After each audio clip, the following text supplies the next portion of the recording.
13वीं सदी में भारत के दिल में एक नई ताकत उभर कर आई। और जानते हैं इसकी सबसे हैरान करने वाली बात क्या थी? इसे किसी खानदानी राजा ने नहीं, बल्कि कभी गुलाम रहे लोगों ने बनाया था। 300 से भी ज्यादा सालों तक दिल्ली के सुल्तानों ने एक बहुत बड़े साम्राज्य पर राज किया। एक तरफ वो मंगोलों के हमलों से लड़ते रहे, तो दूसरी तरफ समाज, अर्थव्यवस्था और राजनीति में ऐसे ऐसे नए प्रयोग किए जिन्होंने भारत को हमेशा के लिए बदल दिया। सोचिए, 5 अलग-अलग राजवंश, हर एक की अपनी सोच और अपनी सनक। उन्होंने इतने मुश्किल और अस्थिर राज्य को एक साथ कैसे रखा? और जब वो गए तो अपने बाद आने वाले मुगल साम्राज्य के लिए क्या छोड़कर गए? आज हम इन्हीं सुल्तानों के शानदार उदय, उनकी पकड़ और आखिर में उनके पतन की पूरी कहानी को समझेंगे, जिन्होंने दिल्ली को भारतीय उपमहाद्वीप का पावर सेंटर बना दिया। यही वो लाइन है जो दिल्ली सल्तनत को इतना अनोखा बनाती है। ये कोई मामूली साम्राज्य नहीं था। इसकी शुरुआत उन लोगों ने की थी जिन्हें कभी खरीदा और बेचा जाता था। लेकिन एक बात समझनी जरूरी है, ये गुलाम वैसे नहीं थे जैसा हम सोचते हैं। ये थे मामुलुक, यानी सैनिक गुलाम। इन्हें बचपन से ही जंग लड़ने और राजकाज चलाने की जबरदस्त ट्रेनिंग दी जाती थी। ये अपने मालिकों के सबसे भरोसेमंद कमांडर और सलाहकार होते थे। तो उनका राजा बन जाना उस जमाने के लिए एक बहुत बड़ी, एक चौंकाने वाली बात थी। और यहीं से शुरू होती है हिम्मत और बदलाव की एक जबरदस्त कहानी। दिल्ली पर राज करने वाले ये थे वो 5 अलग अलग राजवंश। हम शुरू करेंगे मामलुक यानी गुलाम वंश से, जिन्होंने एक नई सल्तनत की नींव रखी। फिर आए खिलजी, जिन्होंने बड़ी बेरहमी और होशियारी से साम्राज्य को उसकी बुलंदी पर पहुंचाया। उनके बाद आए तुगलक, जिनके बड़े बड़े आइडियाज या तो कमाल के थे या फिर पूरी तरह से विनाशकारी। और आखिर में सैयद और अफगान लोदियों के जमाने में सल्तनत धीरे धीरे बिखर गई। ये टाइमलाइन इस पूरे 320 साल के उतार चढ़ाव वाले सफर में हमारे लिए एक रोड मैप का काम करेगी। आज का हमारा सफर इन 6 हिस्सों में बटा है।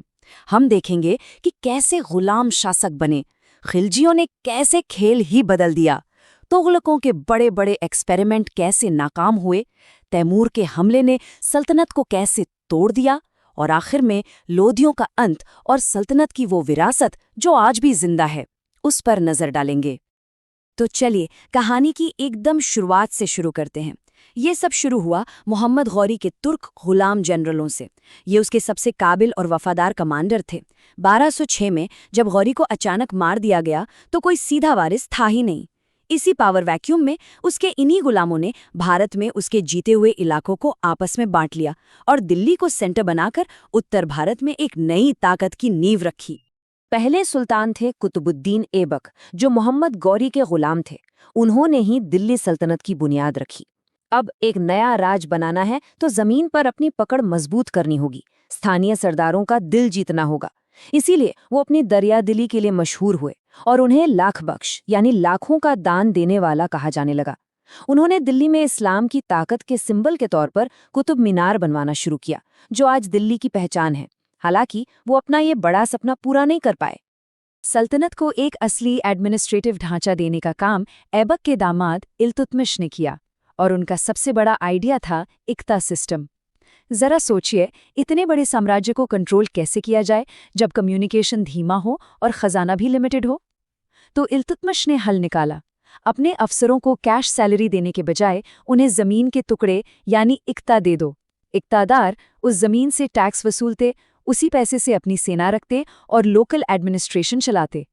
ये एक ऐसा सिस्टम था जो सल्तनत के प्रांतीय प्रशासन की रीढ़ की हड्डी बन गया।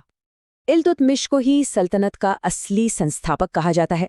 उन्होंने सिर्फ अपने दुश्मनों को ही नहीं हराया, बल्कि एक ऐसी संस्था बनाई जो आगे चलकर सल्तनत की सबसे बड़ी ताकत भी बनी और सबसे बड़ी कमजोरी भी। वो थी चालीसा या तुर्काने चहलगानी। ये 40 सबसे ताकतवर तुर्क गुलाहों का एक ग्रुप था जो सुल्तान के सलाहकार थे। ये लोग किंग मेकर थे, लेकिन जैसा कि हम आगे देखेंगे ये किंग ब्रेकर भी बन गए, जो सुल्तानों के लिए ही एक बड़ा खतरा साबित हुए। और हाँ, कुतुब मीनार को उसकी आज की बुलंदी तक पहुंचाने वाले भी इल्तुतमिश ही थे। इल्तुतमिश ने एक बहुत ही हिम्मत वाला फैसला लिया। उन्होंने अपने बेटों की जगह अपनी बेटी रजिया को अपना वारिस चुना। रजिया एक बहुत काबिल शासक थीं, लेकिन तुर्की अमीरों, खासकर चालीसा को एक औरत से हुक्म लेना गवारा नहीं था। उनका छोटा सा शासन ये दिखाता है कि उस मर्दवादी दरबार में उन्हें कितनी चुनौतियों का सामना करना पड़ा। और आखिर में उन्हें गद्दी से हटाकर मार दिया गया।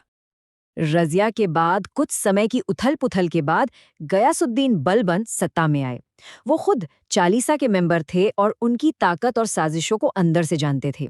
इसीलिए सुल्तान बनते ही उनका पहला काम था चालीसा की ताकत को बेरहमी से कुचलना। उनका सिद्धांत सीधा था, लोहा और खून, कोई नरमी नहीं, कोई समझौता नहीं। उन्होंने मंगोलों के खतरे से निपटने के लिए सेना को मजबूत किया और सुल्तान के पद को लगभग भगवान जैसा बना दिया। उन्होंने सिजदा और पैबोस जैसी ईरानी दरबारी रस्में शुरू की, जिससे ये साफ हो गया कि दरबार में सिर्फ एक ही ताकत है, सुल्तान। मामलुक वंश के खत्म होने के साथ ही एक क्रांति हुई। अब हम खिलजी राजवंश के दौर में आ गए हैं। ये एक ऐसा दौर था जहां नीतियों में जबरदस्त बदलाव हुए, साम्राज्य का अभूतपूर्व विस्तार हुआ और शासन चलाने के नए नए प्रयोग किए गए। इस दौर के सेंटर में सिर्फ एक ही इंसान है, अलाउद्दीन खिलजी।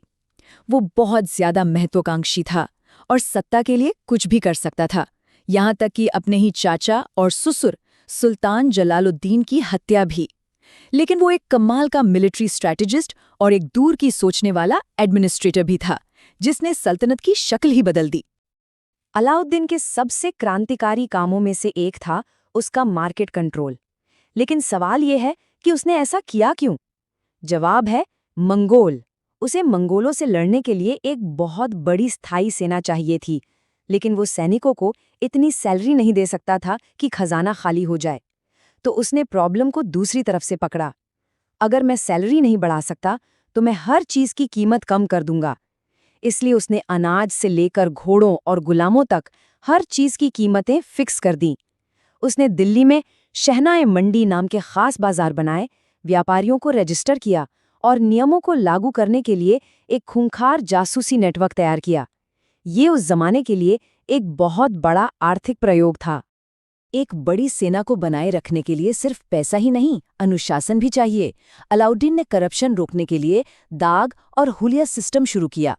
दाग में सेना के घोड़ों पर शाही मोहर लगाई जाती थी ताकि कोई अच्छे घोड़ों को घटिया घोड़ों से बदल न सके।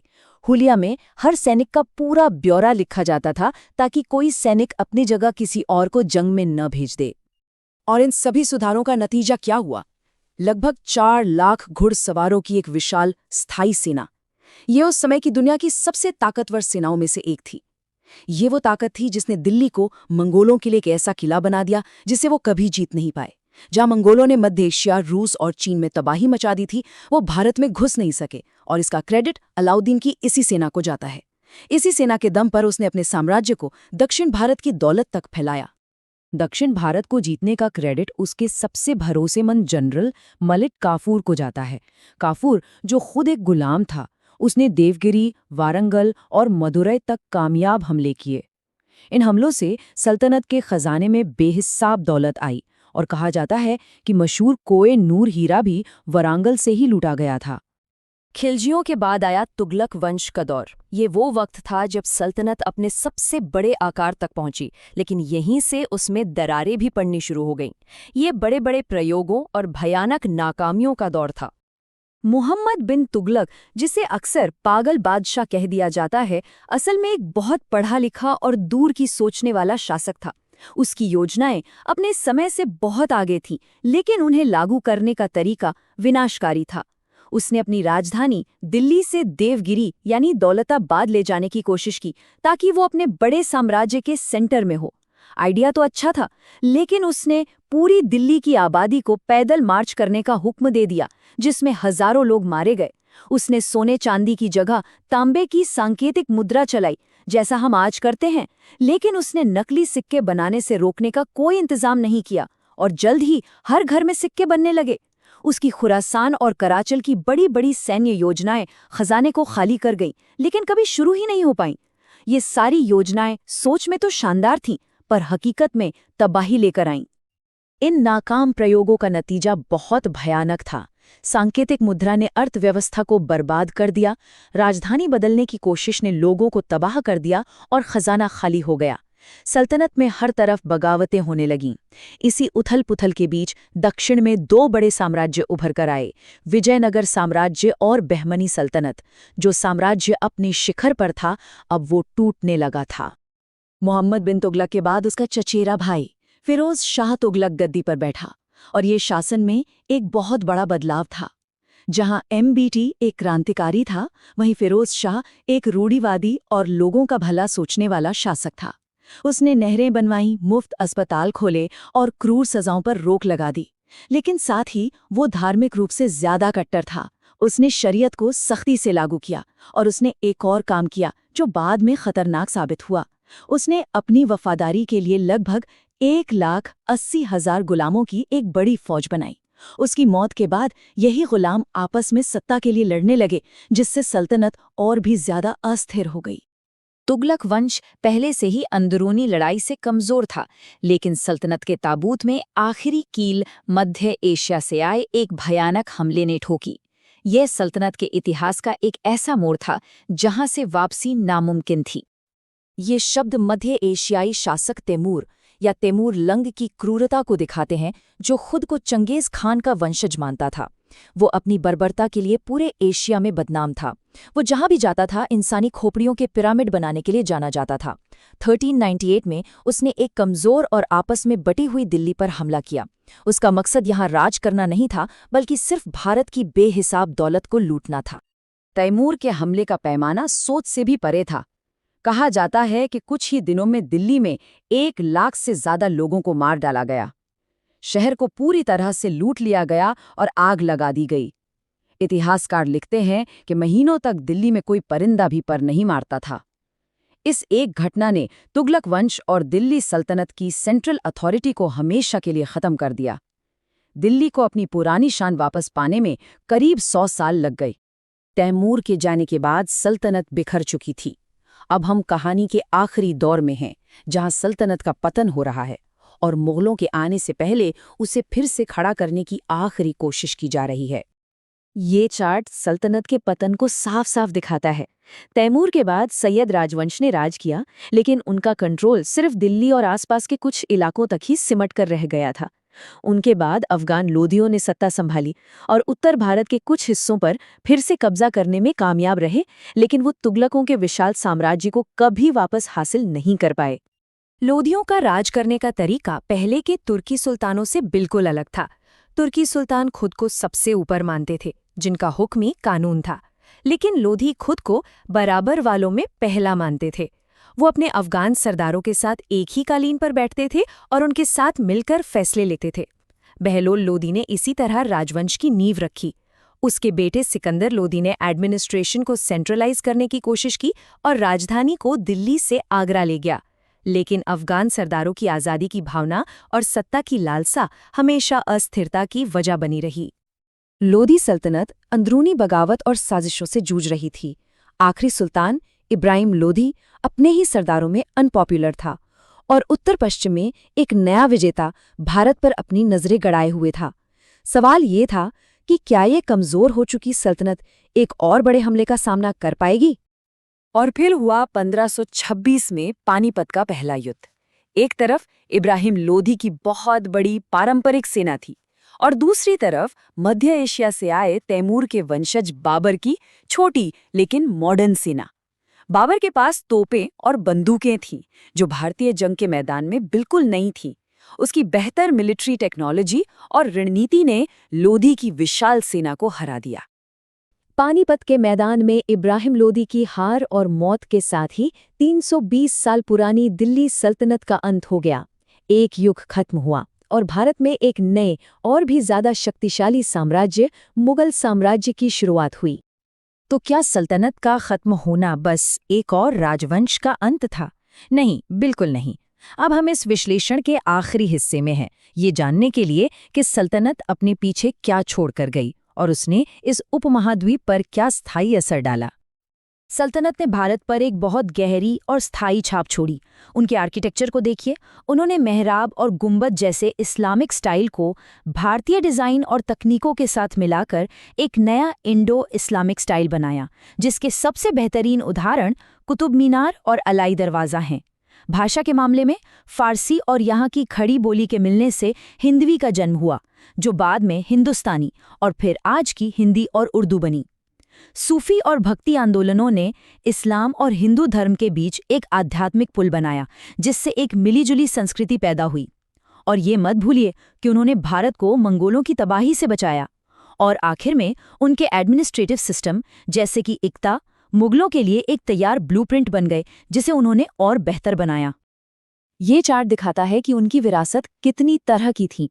उनका असर किसी एक चीज तक ही सीमित नहीं था। आर्किटेक्चर और एडमिनिस्ट्रेशन शायद उनकी सबसे ठोस विरासत है, लेकिन भाषा और संस्कृति पर उनका असर उतना ही गहरा और स्थायी था। इन सब ने मिलकर आने वाली सदियों के लिए भारतीय समाज और संस्कृति को एक नया आकार दिया। और आखिर में यही सल्तनत का सबसे सही मूल्यांकन है। ये सिर्फ एक बीच का दौर नहीं था, बल्कि ये एक जरूरी और बदलने वाला पुल था, जिसने प्राचीन भारत को मुगल भारत से जोड़ा। इसने वो नींव बनाई जिस पर मुगलों ने एक शानदार इमारत खड़ी की। सल्तनत के बिना मुगल साम्राज्य वैसा नहीं होता जैसा हम उसे जानते हैं। तो आखिर में एक सवाल, क्या हम दिल्ली सल्तनत को सिर्फ जीत, तबाही और कट्टरता के दौर के रूप में देखें, या फिर इसे एक ऐसे उथल-पुथल वाले दौर के रूप में समझें जिसमें संघर्ष और मेल-जोल से एक नई, मिली-जुली और कॉस्मोपॉलिटन सभ्यता ने जन्म लिया? शायद इसका जवाब इन दोनों के बीच कहीं है, जो इस 320 साल के शासन के जटिल और अक्सर विरोधाभासी स्वभाव को दिखाता है।